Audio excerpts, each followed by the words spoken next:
Thank you, Ramnik. I think we're going to be here for a bit while. I think there's 2 sessions, right? The next one will be the one that's more fun. So we're going to start with the State of the Nation address. I understand you guys had discussions in your groups, and you're ready with feedback. Nah? No.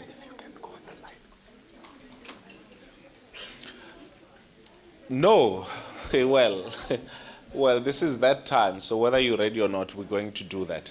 But what I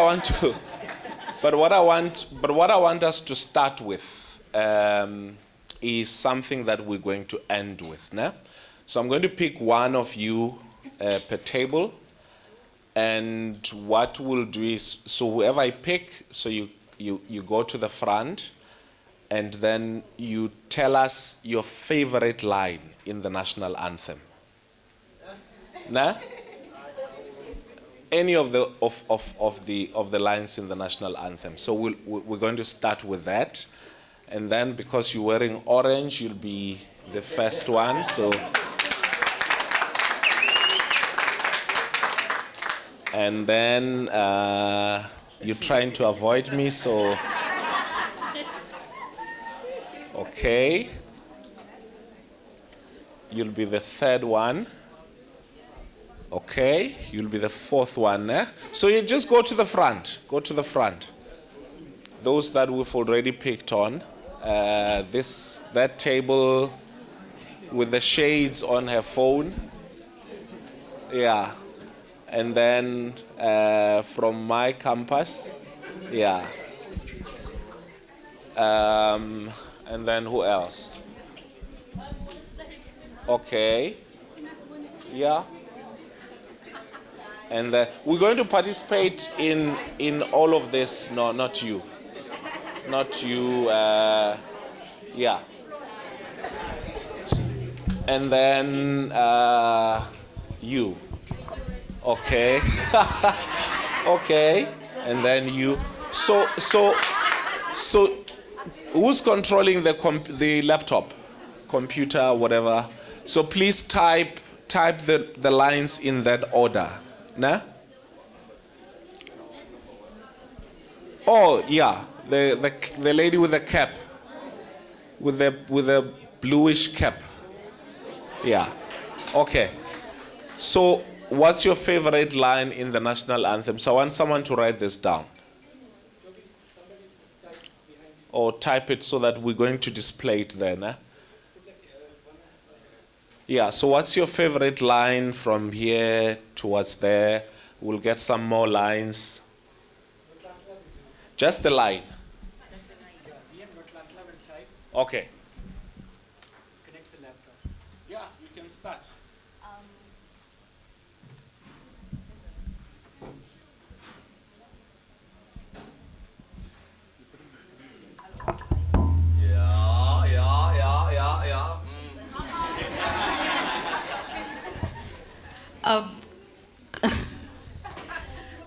Good evening. My name is Alucia Nkosi from Southwest Gauteng College. My favorite line in the anthem is the last line, in South Africa, our land. Okay, that's fine. But just give us the line. No more introductions, né? Just the line, and then what's your favorite line?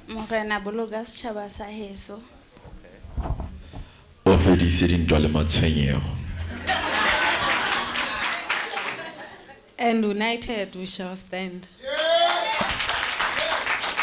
Sichaba sa Yesu. Nkosi sikeleli Africa. My name is Sebo. My name is Julia from East London.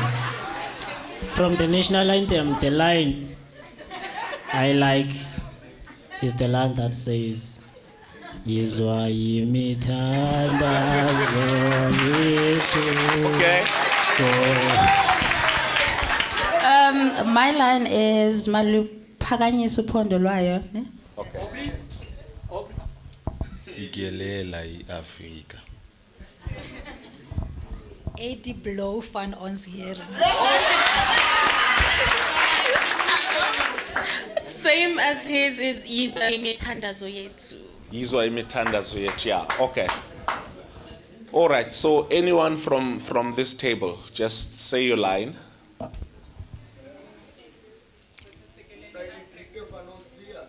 Eight deep fan on seer. Okay. From this table.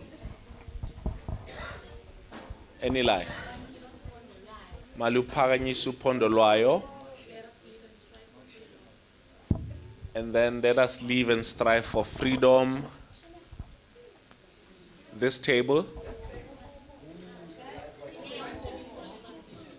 Ufedi said into ali matswenyeho. This one. Usibuluke sichaba sahesu. Vardi kranse anvorgie. Huh? Okay, next one.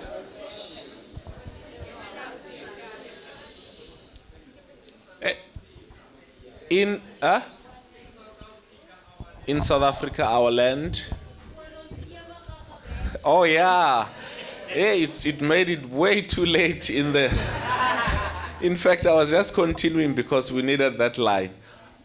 That difficult Afrikaans. Oor ons ewige gebergtes. Yizwa imithandazo yethu. Okay, that's fine. So we're going to end with this, with this whole exercise. But what I want you to think about as you, I think you've selected people who are going to represent you. I don't know how much you were told you should prepare, but you're all going to get 1 minute per table to present whatever it is that your group, actually not table, has agreed on the State of the Nation address. No? So, but what I want you to think about now, I mean, how many of us have ever thought of the national anthem line by line before today? And what each line in that national anthem means? No? Have you actually thought about that? Okay. Okay. Which is good. Because, and these are all, well, the national anthem and a whole range of others. I was talking to some of you as we were at the island, and you were telling me how you were enjoying the nature at the hike. Of course, it came at a price. But also the national flowers, which we saw, and the national heritage, which is Table Mountain. All of these things are important symbols which represent our country, but more importantly, the national anthem and what it means, what each line means. And so that's an exercise that I want you to think about. We'll not have that discussion here today, but I think it's one thing that I really want you to think about. And by show of hands, can you all, or can any of you, just from memory without seeing it, can you, for instance, draw the national flag? We can, which is good. And so these are the things which we need to take interest into. How many of us have been to Robben Island before today? Okay. By the way, it's not as a fault of your own that you haven't been to Robben Island. But if you haven't heard of Robben Island before, that's on you. That will have to blame you for it. And I hope that what we've seen today, which is an important World Heritage Site, is for us to actually know more about it. So this was just a peek of what Robben Island is, what Table Mountain is, and all of these symbols. And coming back to the national anthem, I want you to deeply think about it. and deeply think about everything else, but importantly, in this case, the national anthem and what it means, each and every line thereof. And maybe you'd also ask yourself whether you agree with it or not, okay? Because in as much as it's in the Constitution, you know, I think we have somewhat as citizens and ourselves a right to ask ourselves those important questions, okay? So, what are the names of the groups? Are you sitting in terms of your groups? Yes. Okay, all right. So, the colors. Okay. That's fine. Thank you for your cooperation. I wasn't going to pray for you. So we're going to give a minute each. Okay? A minute each to present. So what are the colors or names? Simon Coley. So you want to start? Who's leading you guys?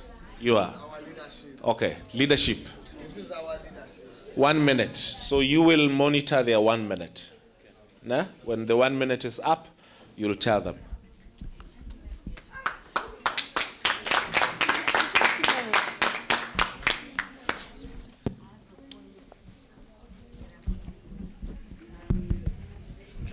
You can speak from the table, from here. From the safety of your group. Afternoon. Evidence Mraba, representing the Green Team, which is Simon Goli. I would like to touch a few points that His Excellency Cyril Ramaphosa made on the national address, as in like addressing GBV and femicide, which is characterized as a pandemic, and it during COVID-19, it showed that the stats have showed that there's been a rise in GBV cases due to people had to stay home due to COVID-19 and social distancing. Okay. Now the second point, reduction in poverty from 60.9% by in 2010 and continue to decrease, reaching 55.5% in 2020 as reported by the World Bank. Okay, thank you. Okay. Okay, so can you monitor their time? 1 minute and then we stop. Yes, I read all of it, but I would like to stick to one specific point that spoke to me as an individual and with all the things that I've observed. The effects of the state capture continues to be felt across society, from the shortage of freight, locomotives to crumbling public services, from the poor performance of our power stations to failed projects. I would like to propose a possible solution because I have observed that after the apartheid area, the rail transport was neglected. And they've been using trucks for transporting coal, and it's heavy, and it's making the roads to be more damaged because they are not built to sustain that kind of weight. So if we improve rail transport, introduce new rail transports like the Gau train, and also that will also help to bridge the gap of unemployment, make rail more known, more public, and more accessible. Thank you. All right. Okay, so you check their time, 1 minute. That's now. Hi everyone, I'm Kanyisile Mabusela and I'm representing the Vusi Tembekwayo group, and I'm just going to touch on 2 or 3 points that the President spoke about in the SONA. Point 1, the President spoke about the NHI bill, and he did mention that it is waiting in his office to be signed. And he said that the things that will that will be rolled out in the bill is firstly the health system financing, the health workforce, medical products, vaccines and technologies, health information systems. And he also spoke about education, and the key points included the expansion of access to early childhood development, plus improving basic education outcomes. So we as a group, what we would like to say to the president about the SONA is that we need to see action instead of empty promises at each SONA, because we keep getting promised things every year, but there's really little to no change. And another thing that we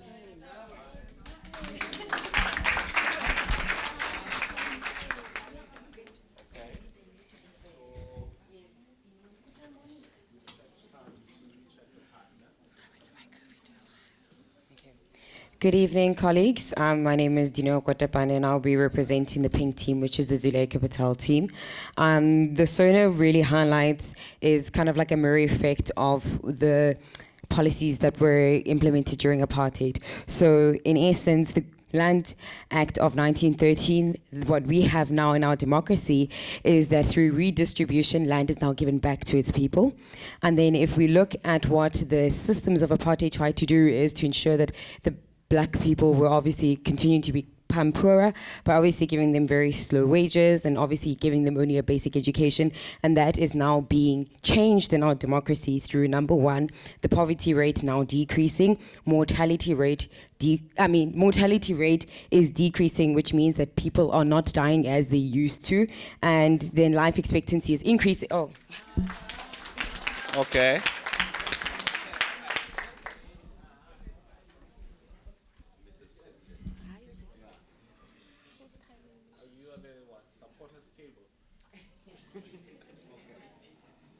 Or you check their time, nah?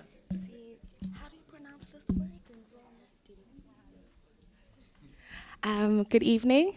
My name is Natobega Mthembu, and I represent the blue team. And the one thing that captured us is the Dintwalo, I hope I'm pronouncing it right, democracy child.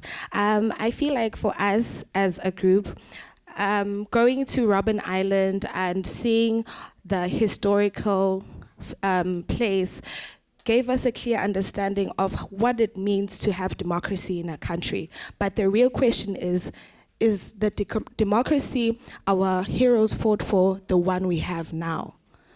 Is it something that we are proud to say we have that kind of democracy? So for us, it's that stood out, that we are children of democracy. Thank you. Under 1 minute.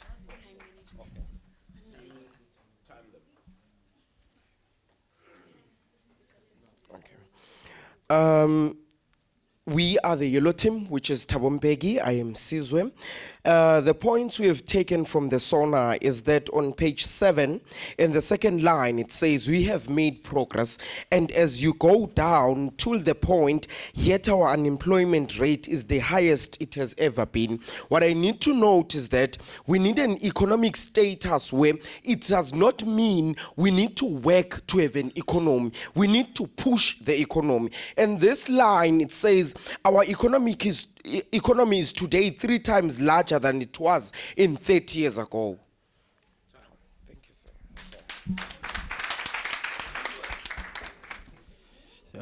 Good evening, everyone. I am Mandla Maduna, representing the black team, Patrice Motsepe's team. The lines we relate to, it's on the President's SONA speech, is on page 3. In recent years, the country has had to confront the effects of climate change. We have had devastating wildfires in the Western Cape, destructive floods in KwaZulu-Natal, unbearable heat waves in the Northern Cape, persistent drought in the Eastern Cape, and intense storms in Gauteng. We as a team believe that not much is being done to curb climate change in South Africa. More in the sense that, for example, if one uses a bike or public transport to school, it's still deemed as a stereotypical thing of one not being able to afford a certain type of lifestyle. You can't time it. They are the ones who set time. No, that's not how it works, okay? Huh? But someone set time from here. Huh? Someone set time from here. Yeah, okay. All right, no, that's fine. Okay, so what we're going to do now is go around again, because I know you still have more, for 30 seconds, okay? And then we'll start here, but you're not timing them. Who here? You're covered. Are you covered, comrades? Okay, all right.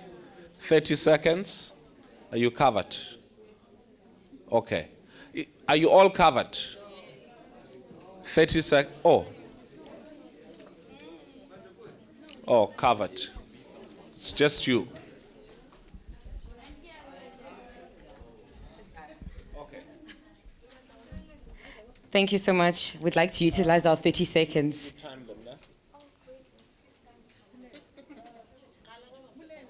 Oh, yeah. In essence, what we wanted to say is that give credit where credit is due. So the democracy that we have right now is trying to fix the policies that we used to have in apartheid. So if you would like to go through them, you will then be able to also see in what level in which we were able to kind of correct all of that and also create new things as society is progressing. Thank you very much. Okay. So I was not done with my point. So one other thing that the president mentioned was that he's launching the presidential employment stimulus to create over 1.7 million job opportunities for the youth. So I really am hoping, as youth and someone who is going to be entering the workspace in a few months or in a few years, that this is actually created and no nepotism, or if you know who and who, that's how you're going to get a job. So I... Nope. Okay. Okay. So you time them, ne? 30 seconds.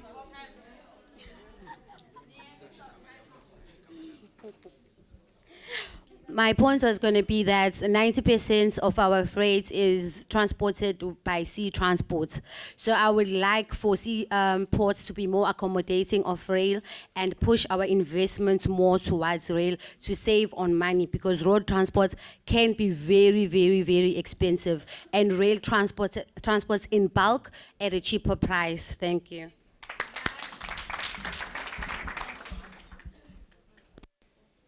Okay. Time them, ne? We feel that the president needed to spend more time statistically on GPV, because we are the only country that faces GPV. Thank you. All right. Okay. So the purpose of a State of the Nation address is for the president, who's the head of state, to give firstly a report back in terms of the commitments that he or she had made the previous year. So it's held annually. And what happens is, which is not confidential, is through the Department of Planning, Monitoring and Evaluation, the president is able to have oversight in terms of what's happening in government, both as it relates to implementation of those commitments and the new commitments that will be made into the new year. So it's a statement of report, but also a statement of planning that this is where we're going. So most of the, in fact, all of the government departments contribute to, and agencies contribute to the State of the Nation address. Now you can imagine we are a country with a budget of about, it's my 60 seconds. My 60 seconds for that topic is done. So you can imagine with a country with more than $1 trillion budget, with so many government departments. If the president were to report on each and everything that government has done, it will take days, would probably still be there. Also given the fact that most of the times before we start, we waste a little bit of time. So if the president were to give each and every detail of the report and also to give each and every detail of the plans, it would take time. So the State of the Nation address is a condensation of what government has done for that year and what is going to be done in the following year. And the best way to assess whether the State of the Nation address is right in terms of the report back, and also whether it is practical for government to say that they're going to do that which they're saying they want to do, is to look at various databases, Statistics SA being one of those, which gives you numbers on a whole range of issues, because the State of the Nation address is not only about the politics, but it's also about the numbers. Where is the economy? What are we doing with jobs? Are we still going to be providing NSFAS, and so on and so forth. So to counter-check those against Statistics SA, to counter-check those against all of the government departments, and so on and so on. Now, this is important because we sometimes dismiss things based on generalization. Ne? So if you say no, the president is just making commitments. So if we say, what are you basing that on? Okay, the statement that 10% of South African households, or only 10% of South African households are living in informal settlement. And then we say, okay, so what are the counterfacts? And then you say, no, but I had someone say that on Facebook, but that's not enough, okay? That's not enough. And so it's important that we look at the State of the Nation address with that lens. Of course, without taking away the freedom that we have as South African citizens, to be critical of it or to be complimentary of it, okay? The second thing which is important is sometimes things move in the shadows, but because it doesn't affect me, we think nothing moves at all, okay?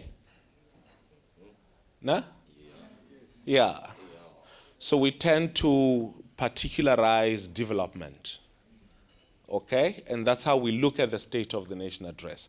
If the president says, 85% of South Africans now have flushing toilets, okay?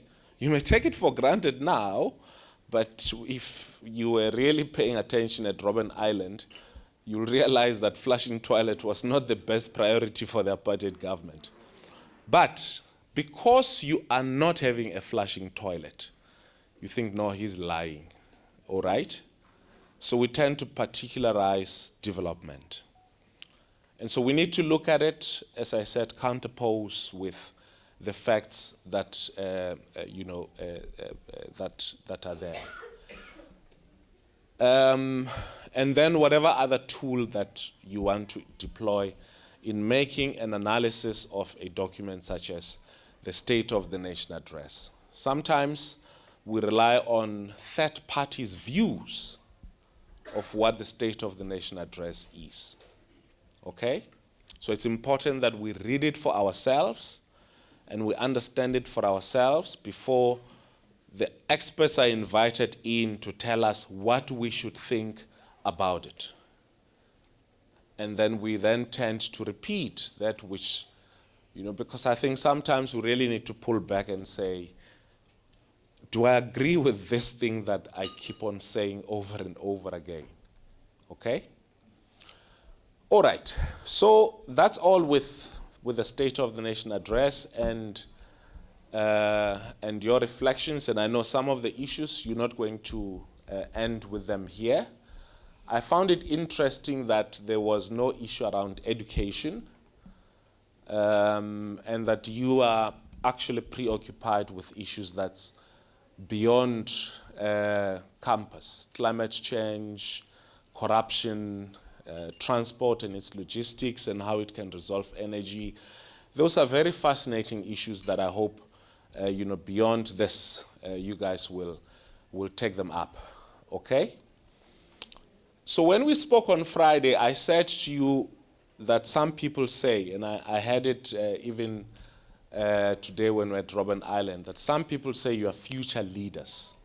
I do not believe in that. I think you are leaders now, and that hopefully with time, your leadership will even be better and better. So we're starting that session around leadership. And I wanted to be a conversation and more about your own experiences. And the first part to start with is, I think, the obvious question. Are you born a leader or are you made a leader? So those are so those who are saying they believe that they are made leaders. So you may just stand up and come stand on the left side of the podium. So it's the big debate that people are born with the innate characters of leadership. All right?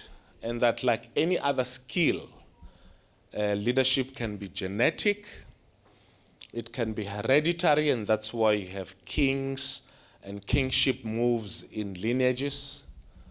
That people are actually born as leaders.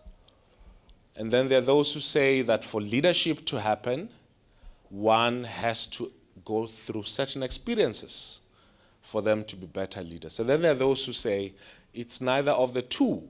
If you're not born with certain qualities, even if you're a made leader, you will not succeed. So you need a combination of both for you to be a leader, okay?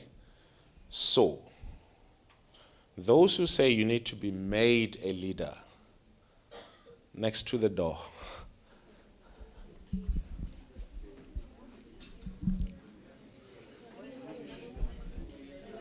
So we're going to stand there. Those who say made. And then the born leaders here. Those who are born leaders. The future is bright.